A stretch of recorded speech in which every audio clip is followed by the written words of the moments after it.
Electric motors are literally everywhere, from a super fast EV to the industrial robots that build them. But what if I told you that for decades, we've basically been running these motors with the brakes on? Yeah, there's a fundamental physical limit, a speed ceiling that's imposed not by the motor itself, but by the electronics that drive it. Well, today we're diving into a thesis that presents a genuine breakthrough, a new kind of inverter that just smashes that ceiling, unlocking a whole new level of performance. Okay, so here's our game plan. First, we're going to get to know the workhorse of the modern era, the electric motor. Then, we'll unpack the really clever ways we control it and figure out exactly where that speed limit comes from. And then, for the main event, we'll reveal the breakthrough inverter and look at the hard data that proves it can shatter those old limits. So at the very heart of all this is a specific type of motor that's really become the gold standard for any high-performance application you can think of. We're talking about the permanent magnet synchronous motor, or PMSM for short. These are the engines driving the whole EV revolution and countless other advanced machines. And it's all because of their incredible efficiency and power density. I mean, they pack a massive punch for their size. So what makes them so special? Well, instead of using a bunch of electricity to create the magnetic field in the spinning part, the rotor, they use really powerful permanent magnets. And that simple change cuts down on a ton of energy loss, which makes them super efficient and incredibly responsive. Now check this out. This slide shows the two main ways you can build these rotors. The one on the left has magnets just mounted on the surface. But look at the right. The magnets are embedded inside the rotor. This is called an interior permanent magnet, or IPM design, and it's mechanically way stronger, which makes it absolutely perfect for the high-speed challenges we're about to tackle. Okay, so we've got this awesome motor, but how do we actually tell it what to do? You know, controlling the three-phase alternating current that drives it is insanely complex, so engineers came up with a bit of mathematical genius to make the whole problem way simpler. And this trick is called Park's transformation. What it does, essentially, is it changes your point of view. So instead of trying to juggle three rapidly oscillating AC sine waves from the outside, it puts you in a reference frame that's spinning right along with the motor's magnetic field. And this is a fantastic way to picture it. From this new rotating DQ perspective, those crazy AC waves suddenly look like two simple, steady DC values. It's amazing. One value, we call Q, controls torque, that's the twisting force, and the other, D, controls the magnetic flux. And just like that, the control problem just got 1,000 times easier to solve. Now, with this DQ control, we basically use two different strategies. Think of them like gears. At low speeds, we use something called maximum torque per ampere, or MTPA. This gives us the most grunt for every amp of current, perfect for getting off the line. But to go really fast, we have to switch to a different mode, flux weakening.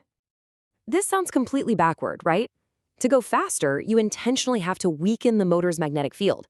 See, as the motor spins faster and faster, it generates its own voltage that pushes back against our power source. We call this back EMF. It's like a headwind. By using some of our current to create a countermagnetic field, we reduce that headwind, which lets the motor spin even faster. But even with this really clever flux weakening trick, you eventually hit a hard wall. And that limit isn't in the motor itself. It's in the inverter. That's the electronic box that turns DC battery power into the AC power the motor actually needs.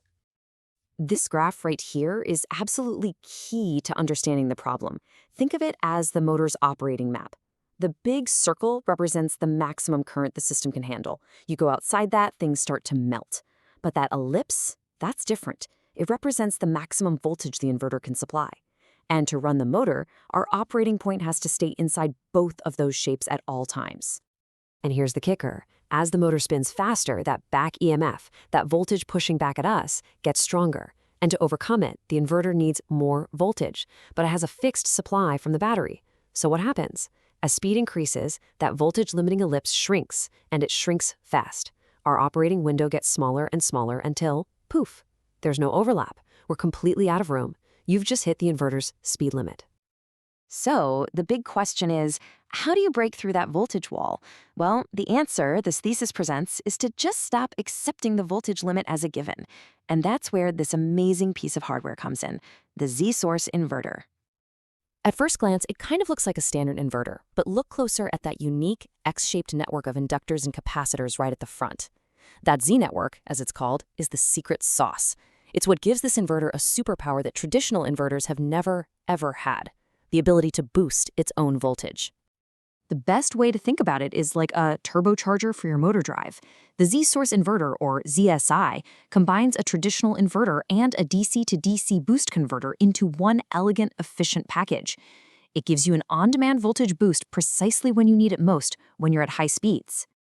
And it does this using a trick that would literally make a normal inverter explode. It's called a shoot-through. For just a tiny fraction of a second, it intentionally creates a short circuit. This lets energy get stored up in those inductors in the Z network. Then, when that short circuit is released, the inductors discharge all that stored energy, adding it on top of the source voltage and creating a massive boosted output for the motor. It's genius. All right, so we have the hardware that can smash through the voltage ceiling. Now let's see how this research pairs that power with a brand new control algorithm to completely redefine the limits of motor speed. Now, this diagram might look a little complicated, but the real magic is happening in that new section labeled Part C. That's the boosted voltage flux weakening, or BVFW regulator. Think of this as the new brain of the entire system. While the motor is spinning at high speed, this block is constantly calculating the exact voltage it needs and telling the ZSI precisely how much to boost the power to keep everything running perfectly.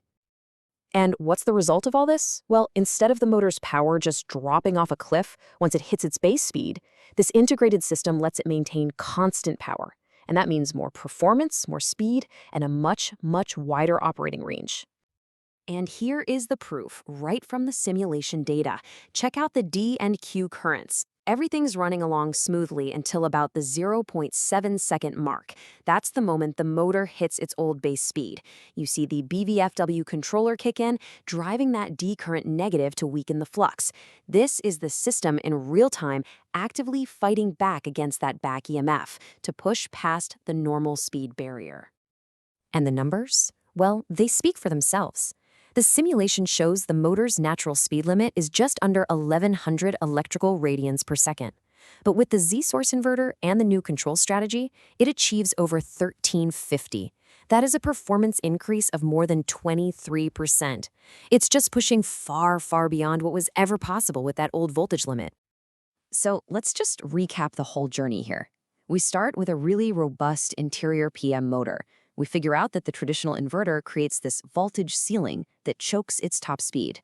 We then introduce the Z-source inverter to act like a turbocharger, smashing that ceiling. And finally, we use a new, intelligent algorithm to control that boost, unlocking a whole new world of high-speed, constant power performance. This research does a lot more than just make a motor spin faster. It fundamentally changes a limitation that has held back electric drive design for decades. And it forces us to ask a really exciting question. If that voltage limit is no longer the hard wall it used to be, what other applications can be completely revolutionized? What new frontiers in robotics, in transportation, in industry are now wide open for us to explore?